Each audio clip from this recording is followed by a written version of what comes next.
Hi guys, welcome back. I am Vivek Singhal from tradingwithvivek.com और आज है सैटरडे इवनिंग को हम लोग इस लाइफ को बेटर करने के बारे में बात करते हैं, स्टॉक मार्केट के बारे में बात नहीं करते हैं। तो आज का जो टॉपिक है वो ये है कि हमारा एक्चुअल में लाइफ पार्टनर कौन है। तो ये लाइफ पार्टनर हमारे पापा हैं, मम्मी हैं, या फिर ब्रदर सिस्टर हैं, या टीचर हैं, या फिर हमारे सन और डॉटर हैं, या वाइफ हैं, हस्बैंड हैं, मीन्स कौन है। एक्चुअल में जो सही आंसर है वो ये है कि इनमें से कोई भी हमारा रियल मीनिंग में लाइफ पार्टनर नहीं है, बल्कि जो हमारा रियल मीनिंग में लाइफ पार्टनर है वो है हमारी बॉडी, हमारी फिजिक, हमारा शरीर, जो बचपन से लेकर, हमारे जन्म लेने से लेकर और हमारे लास्ट डे तक हमारा साथ देता है। और हम जितने भी अपने कामों को पूरा करते हैं, चाहे वो हमारी ड्यूटीज हों, चाहे रिस्पॉन्सिबिलिटीज हों, चाहे हमारे विश हों, एस्पिरेशंस हों, हमारी कुछ भी इच्छाएं हों, वो हम सिर्फ और सिर्फ इस बॉडी के साथ से ही पूरी कर पाते हैं। और जिस दिन हमारी ये बॉडी हमें रिस्पॉन्ड करना बंद कर देती है, उस दिन हम इस दुनिया में नहीं रहते और सोल इस बॉडी को छोड़कर किसी दूसरी बॉडी की तलाश में लग जाती है।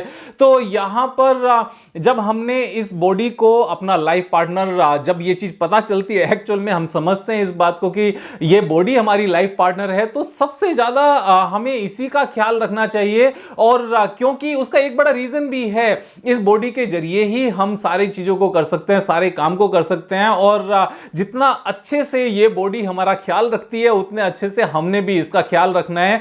तो यहां पर 6 इंपॉर्टेंट पॉइंट्स हैं कि हम अपनी इस बॉडी का ख्याल कैसे रखें। तो सबसे पहले बात आती है यहां पर लंग्स की, क्योंकि जितना भी हमारी बॉडी में एनर्जी का फ्लो होता है वो लंग्स से होता है, क्योंकि यही हमारा ब्रीथिंग का सोर्स है और इसी से हम सांस लेते हैं और यहीं से सांस बाहर जाती है। तो लंग्स का ख्याल रखने के लिए हमें ध्यान रखना है, हमें एक्सरसाइज करनी है। उस एक्सरसाइज को प्राणायाम कहते हैं। तो प्राणायाम करने के अलग अलग तरीके आपको समझाए गए होंगे। आप यूट्यूब पर अगर चैनल देखोगे तो जो मेरे गुरुजी हैं रविशंकर जी, श्री श्री रविशंकर जी, तो उनके चैनल पर, आर्ट ऑफ लिविंग चैनल पर भी जाकर आप देख सकते हो प्राणायाम के तरीके हैं। जो बाबा रामदेव जी हैं उन्होंने भी प्राणायाम करने का तरीका समझाया हुआ है। और जितने भी गुरुज हैं सबने कहीं ना कहीं प्राणायाम करने का तरीका बताया हुआ है। जो योगा सिखाते हैं वो भी प्राणायाम करने का तरीका सिखाते हैं। तो आप किसी भी सोर्स को आप देख सकते हो, कहीं से भी आप वीडियोस को देखकर प्राणायाम कर सकते हो। प्राणायाम करने से हमारे लंग्स की जो पावर है, जो स्ट्रेंथ है, वो इंक्रीज होती है और ज्यादा अच्छे से हमारी बॉडी में जो प्राण शक्ति है वो अच्छे से फ्लो कर पाती है और पूरी बॉडी अच्छी रहती है। तो लंग्स का पावरफुल होना बहुत इंपॉर्टेंट है। सेकंड, यहां पर जो इंपॉर्टेंट पॉइंट है वो है कि हम अपने माइंड का कैसे ख्याल रखें। हम माइंड का यूज तो पूरे दिन करते हैं, लेकिन उसका ख्याल कैसे रखेंगे? उसका ख्याल रखने के लिए बेसिकली हमें 2 चीजों की जरूरत है। एक तो चैंटिंग करना, जिससे हमें एनर्जी मिले, और सेकंड मेडिटेशन करना। हम अपनी बॉडी को रिलैक्स करने के लिए हम प्रॉपर स्लीपिंग की बात करते हैं, लेकिन माइंड को रिलैक्स करने के लिए जो स्ट्रेस भरा माहौल है, जितना भी हम पूरे दिन में काम करते हैं, रिलेशंस में जितना भी स्ट्रेसफुल माहौल बना रहता है, उस सब को अगर हम रिलैक्स करें तो रिलैक्स कैसे करेंगे? उसके लिए मेडिटेशन की जरूरत है। मेडिटेशन करने का मेरे हिसाब से जो सबसे सिंपल तरीका है वो है रात को मेडिटेशन करके सोना। मेडिटेशन करेंगे कैसे? सिंपल, अगेन यूट्यूब की वेबसाइट पर, यूट्यूब पर जाओ, यूट्यूब पर सर्च करो आर्ट ऑफ लिविंग मेडिटेशन, गुरुजी की आवाज में 20 मिनट्स की, 25 मिनट्स की, 15 मिनट्स की बहुत सारी वीडियोस हैं। ईयरफोन लगाओ और जैसे गुरुजी बोलते जाएं वैसे वैसे गुरुजी की इंस्ट्रक्शंस को फॉलो करते जाओ और उसको कंप्लीट करने के बाद में ईयरफोन निकालो और सो जाओ। तो बड़ा सिंपल सा तरीका है। एवरी डे सोने से पहले अगर मेडिटेशन करके सोएंगे तो माइंड रिलैक्स होगा। उसके बाद में जब बॉडी और माइंड दोनों रिलैक्स होकर सोएंगे तो नेक्स्ट डे जो परफॉर्मेंस आएगी वो सुपर परफॉर्मेंस होगी। तो इस तरीके से हमने अपने माइंड को अच्छा रखना है। बात आती है उसके बाद में सोल की, जो आत्मा है, इसको अच्छा कैसे रखा जाए। इसको अच्छा करने का जो सबसे इंपॉर्टेंट वे है वो है अपने थॉट्स के ऊपर कंट्रोल करना, अपने थॉट्स को अच्छा रखना। अब थॉट्स 2 तरह के थॉट्स होते हैं, एक नेगेटिव थॉट होता है, एक पॉजिटिव थॉट होता है। तो नेगेटिव और पॉजिटिव थॉट्स में डिफरेंशिएशन कैसे किया जाए, इस चीज को सरलता के साथ, सिंप्लिसिटी के साथ, साधारणता के साथ कैसे समझा जाए, इसको समझने का एक ही तरीका है। अगर हमारे माइंड में कोई थॉट आया, उस थॉट आने के बाद में अगर हमें अच्छा फील हो रहा है तो वो एक पॉजिटिव थॉट है, और अगर उस थॉट के चलते जो माइंड में जितनी भी थिंकिंग थॉट प्रोसेस चल रहा है, अगर उससे हम थोड़ी सी घबराहट पैदा होती है या स्ट्रेस आता है या फिर नेगेटिविटी आती है या फिर हम क्रिप करते हैं या फिर हम चिढ़ना शुरू कर देते हैं, तो वो सारी नकारात्मक सोच होती है, नेगेटिव थॉट होती है। तो हमें नेगेटिव थॉट और पॉजिटिव थॉट के बीच में सिंपल सा डिफरेंस है। अगर किसी थॉट के आने से हम अच्छा फील करते हैं तो वो पॉजिटिव थॉट है, और किसी थॉट के आने से हम बेकार फील करते हैं तो वो नेगेटिव थॉट है। तो जैसे ही कोई भी नेगेटिव थॉट आए, हमें कुछ ना कुछ वो सोचना शुरू कर देना है जिससे हम अच्छा फील करें। अच्छा फील कैसे होगा, वो थॉट कौन सी है? सिंपली एक नोटबुक उठाओ और उसमें जितने भी आज तक के आपके अकम्प्लिशमेंट हैं वो सारे के सारे नोट डाउन कर लो। वो अकम्प्लिशमेंट किस किस तरह के हो सकते हैं? वो अकम्प्लिशमेंट ये भी हो सकता है, you have a healthy body, you have a very good job, आपके पास पैसा है, आपके बच्चे अच्छे हैं, यू हैव किड्स, वो खेलते हैं, अच्छा लगता है, you are knowledgeable guy, you are intelligent guy, और यहां से आप कुछ स्किल्स डेवलपमेंट के लिए अच्छा भी करो। तो बहुत सारे रीजंस हो सकते हैं उस चीज के लिए, बहुत ज्यादा सोचने की जरूरत नहीं है। सिंपली अपने जितने भी अकम्प्लिशमेंट्स हैं उनको लिखो, एंड एवरी टाइम जब भी ऐसा हो कि नकारात्मक सोच कुछ भी आ रही है, नेगेटिव थॉट्स आ रहे हैं जिससे आप बेकार फील कर रहे हो, तो उन सारी अच्छी चीजों को सोचो and you will start feeling good now. तो हमें इस तरीके से इन चीजों को आप डिफरेंशिएट कर सकते हो। फिर एक पॉइंट आता है कि हम अपनी बॉडी का ओवरऑल कैसे ख्याल रखें। तो जो अपनी आंत हैं, यानी कि जिनसे हम खाना खाते हैं, जो खाना जिस नली से हमारा खाना पूरा पेट तक पहुंचता है, तो वहां पर हमें अपने फूड पर ध्यान रखना होगा कि हमारी बॉडी के लिए कौन सा फूड अच्छा है और कौन सा फूड बेकार है।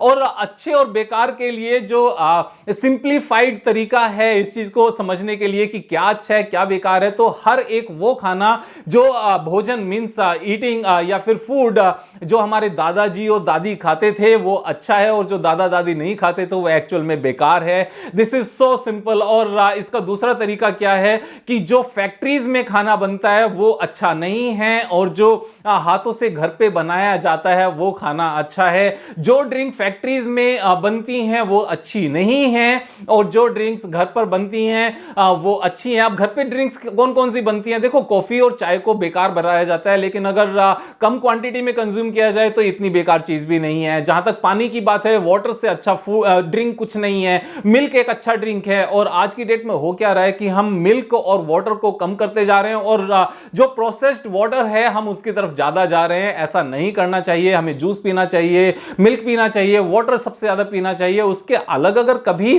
कोई मेहमान आ जाए तो उसके साथ कॉफी चलेगी, लेकिन ऐसा नहीं होना चाहिए कि अकेले बैठे हुए कॉफी और चाय पिए जा रहे हैं, या फिर हम अल्कोहल ज्यादा कंज्यूम कर रहे हैं, या फिर हम कोल्ड ड्रिंक ज्यादा पी रहे हैं, या फिर हम जो फैक्ट्रीज में बना हुआ जूस है जिसमें प्रिजर्वेटिव्स होते हैं उसको ज्यादा पी रहे हैं, या फिर हम जो चिप्स हैं जिनमें एक्चुअल में जितनी भी चीजें जिनमें प्रिजर्वेटिव्स होते हैं, जिनको पैकेज किया जाता है और उसमें प्रिजर्वेटिव्स डाले जाते हैं जिससे वो ज्यादा लंबे टाइम तक खाए जा सके, यूज किए जा सके, उनकी एक्सपायरी डेट ज्यादा लंबे टाइम तक डिले किया जा सके, पोस्टपोन किया जा सके, वो सारी चीजों से बचना चाहिए। तो हमें इस चीज का ध्यान रखना है कि खाने में क्या इंपॉर्टेंट है क्या नहीं। अगर इस चीज को लेकर अपने आप से भी क्वेश्चन पूछा जाए ना कि this food is good for me और नॉट, तो अंदर से एक्चुअल में सही जवाब आएगा। क्या खाऊं क्या नहीं खाऊं, इस क्वेश्चन के बदले हमारा अपने आप से क्वेश्चन होना चाहिए कि क्या मेरे लिए अच्छा है और क्या मेरे लिए अच्छा नहीं है। तो यहां पर ये एक पॉइंट आता है। उसके बाद में एक नेक्स्ट पॉइंट आता है कि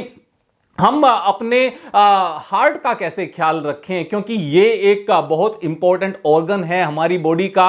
और आजकल के इस तनाव वाले माहौल में, स्ट्रेसफुल माहौल में, एनवायरनमेंट में हार्ट अटैक आना मींस एक जनरल सी बात हो गई है। तो इससे बचा कैसे जाए? इससे बचने के लिए जो सबसे ज्यादा कारगर और मींस वेल प्रूवन मेथड है या फिर एक तरीका है, वो है डेली वॉक करना। हमें 40 मिनट्स डेली बेसिस पर वॉक करनी चाहिए। वॉक नहीं करना एक सबसे बड़ा रीजन है हमारे इस हार्ट अटैक को लेकर। तो इससे अगर दूर रहना है तो डेली बेसिस पर वॉक करो, 40 मिनट्स वॉक करो। ये वॉक मॉर्निंग में भी हो सकती है, इवनिंग में भी हो सकती है, और 9 o'clock के बाद भी हो सकती है, 10 o'clock के बाद भी हो सकती है। तो इस चीज का कोई लिंक नहीं है कि हमें वॉक किस टाइम पर करनी चाहिए। वो हमारे डेली रूटीन के ऊपर डिपेंड करेगी कि हमारा जो वर्किंग टाइम है, मॉर्निंग में किस टाइम स्टार्ट होता है, इवनिंग में कब खत्म होता है, क्योंकि अलग अलग टाइम पर सबके वर्किंग आवर्स खत्म खत्म होते हैं। तो यहां पर वॉक करना अपने हार्ट के लिए सबसे ज्यादा इंपॉर्टेंट है। और इन पांचों चीजों के बाद जो सिक्स था सबसे अच्छी, सिक्स हो गई, हमने सोल की भी बात कर ली, हमने माइंड की बात कर ली, हमने लंग्स की बात कर ली, हमने इंटेंसाइन की भी बात कर ली, इंसेंटाइन की भी बात कर ली जिसको आत कहते हैं, और हमने यहां पर हार्ट की भी बात कर ली। इन सब के बाद में जो सिक्स सबसे इंपॉर्टेंट पॉइंट है वो है हमारे कर्म। अगर हमारे कर्माज अच्छे नहीं हैं, अगर हमारे कर्म अच्छे नहीं हैं तो हमें पॉजिटिव ब्लेसिंग्स, हमें ब्लेसिंग्स नहीं मिलेंगी। अगर हमारे कर्म बेकार हैं, हमारे कर्माज बेकार हैं, तो हमें कर्ज मिलता है लोगों से। हमें कर्ज से बचना चाहिए, हमें यहां पर ब्लेसिंग्स की तरफ जाना चाहिए। ब्लेसिंग्स का सबसे सिंपल सा तरीका है, जिससे भी बात करो अच्छे से बात करो, खुश होकर बात करो, सामने वाले की रेस्पेक्ट करके बात करो। अगर सामने वाला हमसे गलत तरीके से बिहेव कर रहा है ना, तो इग्नोर करो और वहां से दूरी बनाकर रखो। लेकिन उनको पलटकर गंदे तरीके से जवाब देना या फिर उनकी रेस्पेक्ट नहीं करना, डिसरेस्पेक्ट करना, वो एक अलग बात है। अब यहां पर जब अलग मींस जवाब देने की बात होती है, तो मैं ये बिल्कुल नहीं कह रहा हूं कि अगर बच्चे गलती कर रहे हैं तो उनको आप डांटो नहीं।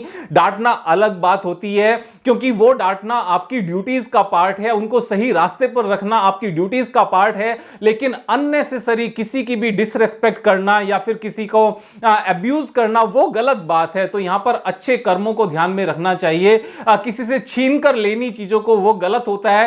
अपने बल पर अर्न करना चाहिए और एक पॉजिटिव माहौल बनाकर रखना चाहिए। तो अच्छे कर्मों से क्या होता है, हमें ब्लेसिंग्स मिलती हैं, दुनिया भर से ब्लेसिंग्स मिलती हैं। और जब ब्लेसिंग्स मिलती हैं तो जो इससे पहले हमने 5 पॉइंट्स यहां पर डिस्कस किए, वो हमारे फेवर में और अच्छे से काम करते हैं। मैं एक चीज यहां पर आपको बताना चाहता हूं कि आप इससे पहले जो हमने 5 पॉइंट्स डिस्कस किए, वो जितने मर्जी अच्छे से हम लोग करते हो, लेकिन अगर हमारे कर्म अच्छे नहीं है, अगर हम ब्लेसिंग्स के बदले हम दूसरों से कर्ज लेते हैं, तो यहां पर वो 5 पॉइंट्स बिल्कुल भी काम नहीं करेंगे, उनके अच्छे रिजल्ट्स नहीं आएंगे। उनके अच्छे रिजल्ट सिर्फ तभी आ सकते हैं जब हम यहां पर ब्लेसिंग्स लें, अच्छे कर्म करें। तो इन सब 6 पॉइंट्स को जब हम लेकर ध्यान में रख के हम अपनी लाइफ को आगे बढ़ाते हैं, तो ये जो ह्यूमन बॉडी है, जो हमारी बॉडी है, ये हमारा साथ देती है अच्छे लंबे टाइम तक। यहां पर उम्र कितनी है वो भी इंपॉर्टेंट है, और सबसे लास्ट टाइम तक हम हेल्दी रहे, ये उससे भी ज्यादा इंपॉर्टेंट है।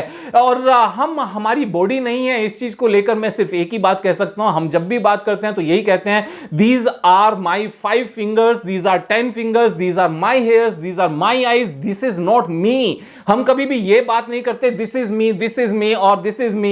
हम यही बात करते हैं this is my forehead, these are my cheeks, these are my fingers, these are my legs। हम जब भी बात करते हैं, किसी को बताते हैं, तो यही कहते हैं कि आज मेरे पैरों में दर्द है। ये कभी नहीं कहते आज मुझ में दर्द है। हम जब हेयर कट कराने के लिए जाते हैं तो हमेशा ये कहते हैं कि मेरे हेयर कट कर दो। ये कभी नहीं कहते कि मुझे कट कर दो, क्योंकि मैं ये बॉडी नहीं हूं, मैं ये सोल हूं जो इस बॉडी के अंदर है। और जब तक ये बॉडी हेल्दी रहेगी, ये सोल तब तक यहां पर रहेगी, और तब तक ही हम अपनी जितने भी सारे हमारे टास्क हैं, जिन टास्क को पूरा करने के लिए हम इस पृथ्वी पर आए हैं, जब तक बॉडी हेल्दी रहेगी तब तक हम उन टास्क को पूरा कर पाएंगे, एग्जीक्यूट कर पाएंगे, उनको अंजाम दे पाएंगे। और जिस दिन ये बॉडी हेल्दी नहीं रहेगी, इस सोल को, इस बॉडी को छोड़ना पड़ेगा। तो जितना लंबे टाइम तक आपने रहना है, उतने लंबे टाइम तक रहने के लिए आपको इस बॉडी को हेल्दी रखना पड़ेगा। जितने मेरे पास मेरी समझ के हिसाब से पॉइंट्स थे जो मैं आपके साथ शेयर करना चाहता था, मैंने शेयर किया। जहां तक बात यह है कि विवेक भाई आजकल आपकी वीडियोस रेयरली आती हैं, बहुत कम आती हैं, तो थोड़ा सा टाइम को लेकर चैलेंज था, और मैंने चीजों को और बेटर तरीके से मैनेज करने की कोशिश की है। अब कोशिश रहेगी कि गोइंग फॉरवर्ड ज्यादा फ्रीक्वेंटली वीडियोस आए, डेली बेसिस पर वीडियोस आ पाएंगी या नहीं आ पाएंगी, इस चीज को अभी कहना मुश्किल है। जैसे पहले आती थी, लेकिन इतना जरूर है कि वीक में 2 या 3 वीडियोस जरूर आएंगी, और 2-3 वीडियोस वीक में आती हैं। मींस अगर 2.5 का भी अगर एवरेज लिया जाए तो मंथ में 10 वीडियोस होती हैं, एंड ईयर में 120 वीडियोस होती हैं। तो आपस में कनेक्टिविटी बनाए रखने के लिए, सबके ग्रो करने के लिए 120 videos in a year is quite enough. मतलब ये एक अच्छा खासा टाइम होता है जो हम अपने साथ में स्पेंड कर सकते हैं। अगर चैनल को सब्सक्राइब नहीं किया है, फर्स्ट टाइम आप देख रहे हो, तो सब्सक्राइब कर ले, दोस्तों को भी शेयर करें, जिससे हम साथ में एक बड़ी फैमिली बनाकर ग्रो कर सकें। कल फिर मिलेंगे एक नई वीडियो के साथ, और कल का जो डे है वो चार्ट ऑफ द वीक का है। कल चार्ट ऑफ द वीक आ रहा रहा है संडे को, चार्ट ऑफ द वीक में हमेशा कोशिश करूंगा हमेशा आता रहे, क्योंकि इससे हमारी ट्रेडिंग थोड़ी सी इजी हो जाती है, हमारे जो ट्रेडिंग स्किल्स हैं वो थोड़े से बेटर हो जाते हैं, इन्वेस्टिंग स्किल्स बेटर हो जाते हैं, हम कुछ नया सीखते हैं। तो कल फिर मिलेंगे एक नई वीडियो के साथ, तब तक मजे करो यार। Thank you so much, have a nice day.